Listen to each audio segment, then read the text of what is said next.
pemirsa, ini saya sudah di lokasi kebun. Ini adalah kebun Demoplot dari bimbingan HRNS, binaan HRNS, kebun percontohan. Untuk cara pemupukan, metode yang pertama sebetulnya banyak sekali cara-cara teknik pemupukan. Itu banyak sekali caranya, tapi ini untuk cara yang lebih ekstrim. Sebenarnya tidak ekstrim, tapi akan memakan waktu yang agak lumayan karena kita akan melakukan pelubangan yang lumayan agak lebar. Pelubangannya agak panjang. Nah, kurang lebih seperti ini.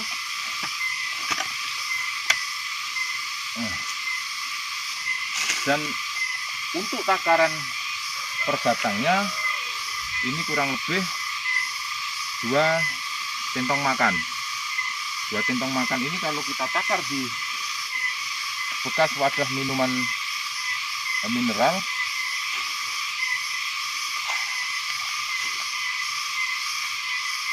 ini kurang lebih begini. Jadi ini untuk berbatang. Ini mengapa saya perbanyak? Karena untuk tahun kemarin ini kebun ini rusak sekali sehingga masih seperti ini. Buahnya belum bagus, belum normal dari pertumbuhan dahan atau rantingnya ini belum stabil. Jadi saya sangat membutuhkan yang dibutuhkan oleh batang kopi ini sangat banyak sekali. Nah, begini kira-kira caranya. Kita taburkan pak manjang, dan kita harus melakukan penimbunan.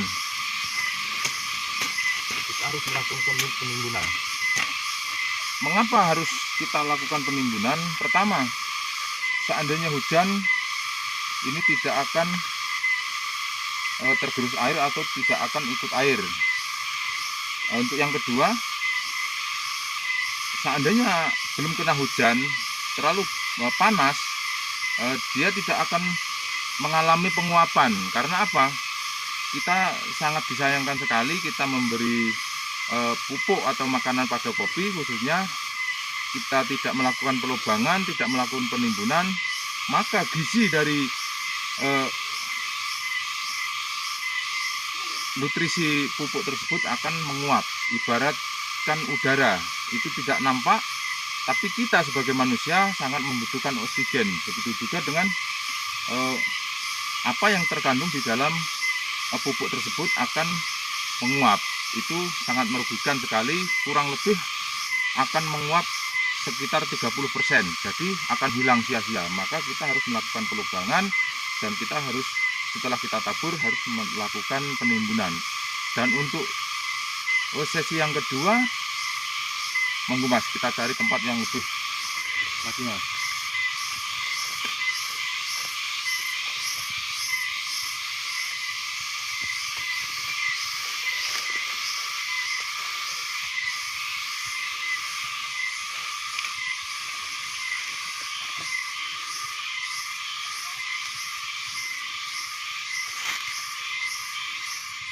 Untuk tahap yang kedua, ini adalah kopi sambung tunas. Ini bawahnya kopi Robinson ini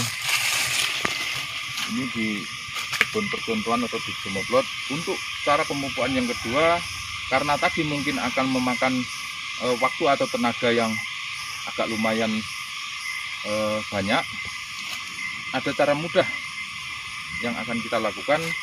Kita cukup menggali satu lubang di sini.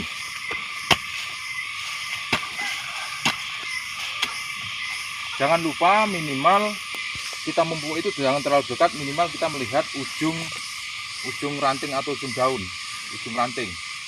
Minimal 60 cm atau tergantung sesuai dengan panjang ranting.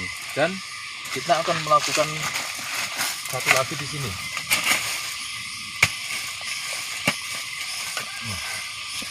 Mengapa saya lakukan dua tempat? Supaya akar yang sana dapat, akar yang sini dapat. Dan seandainya kita akan melakukan pemupukan yang akan datang, 4 bulan yang akan datang, kita bisa melakukan di sini atau di bawah. Intinya kalau tadi satu lubang sekali itu 2 centong makan, maka ini per lubangnya cukup 1 centong per lubangnya. Dan masih dengan cara yang sama kita harus melakukan penimbunan.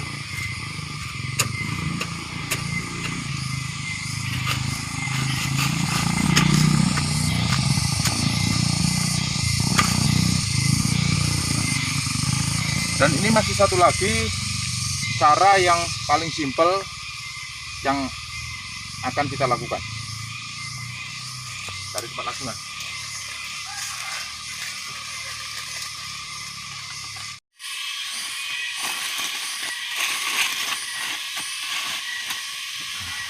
Sedulur, apapun itu yang kita lakukan mengenai pemupukan kimia, itu memang sangat dibutuhkan oleh tanaman di sekitar kita, khususnya pada perkebunan kopi. Tapi ada hal yang lebih baik kita lakukan. Ini saya melakukan penggalian atau lubang angin ini sebagai potensi untuk menampung air. Ini juga bisa untuk sebagai wadah atau menampung sisa-sisa tumbuhan atau daun-daun kering. Ini akan menjadi kompos yang bagus.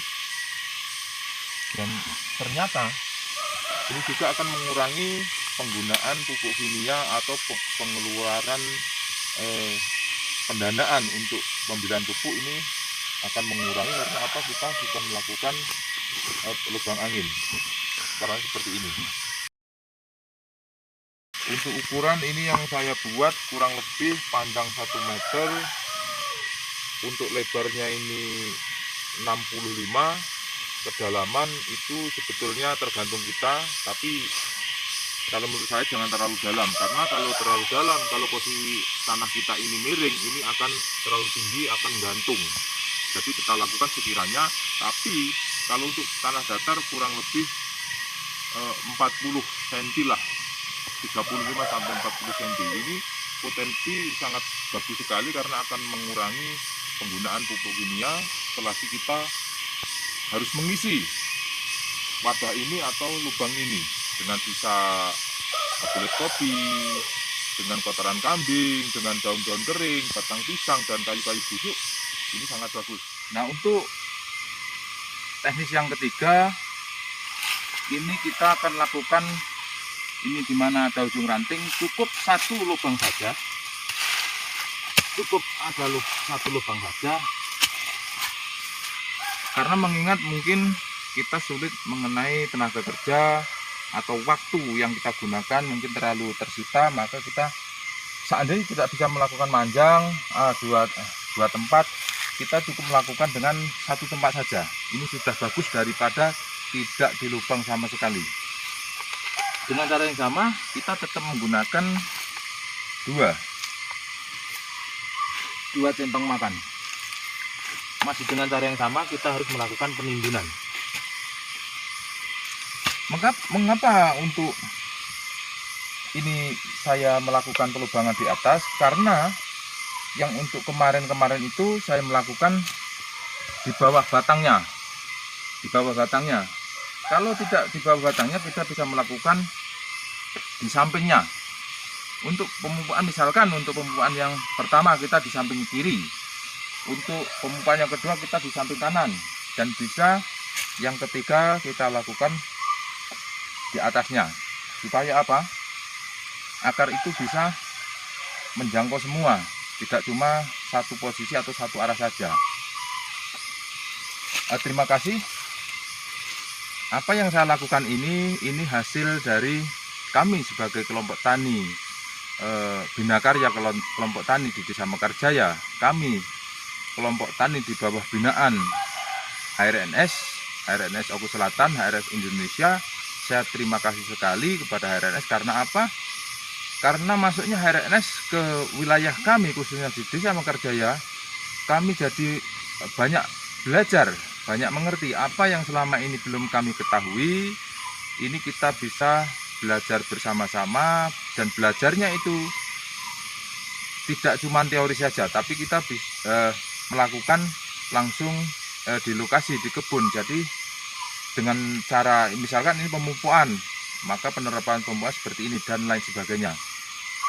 Terima kasih HRNS, terima kasih Pak Rahadi P. Putro sebagai agronomis HRNS, dan kepada Bu Lispiana terima kasih karena beliau pertama kami kenal, sehingga beliau bisa mengenalkan dari teknis-teknis lain, dari atasan-atasan yang akhirnya saat ini kami merasa bangga sebagai petani, merasa bangga kerjasama dengan HRNS. Terima kasih atas dukungannya, bimbingannya, dan supportnya, ilmunya. Terima kasih. Kiranya cukup sekian dari saya. Inilah sedikit banyak. Seandainya ada yang kurang pas, monggo kita benahi bareng-bareng. Saya juga sebagai petani awam, apa yang saya terapkan inilah kurang lebihnya yang saya dapatkan dari binaan HRNS sebagai kelompok tani binaan. Terima kasih. Jangan lupa kami tetap di gelombang yang sama di channel YouTube Mekarjaya Ogus. Assalamualaikum warahmatullahi wabarakatuh.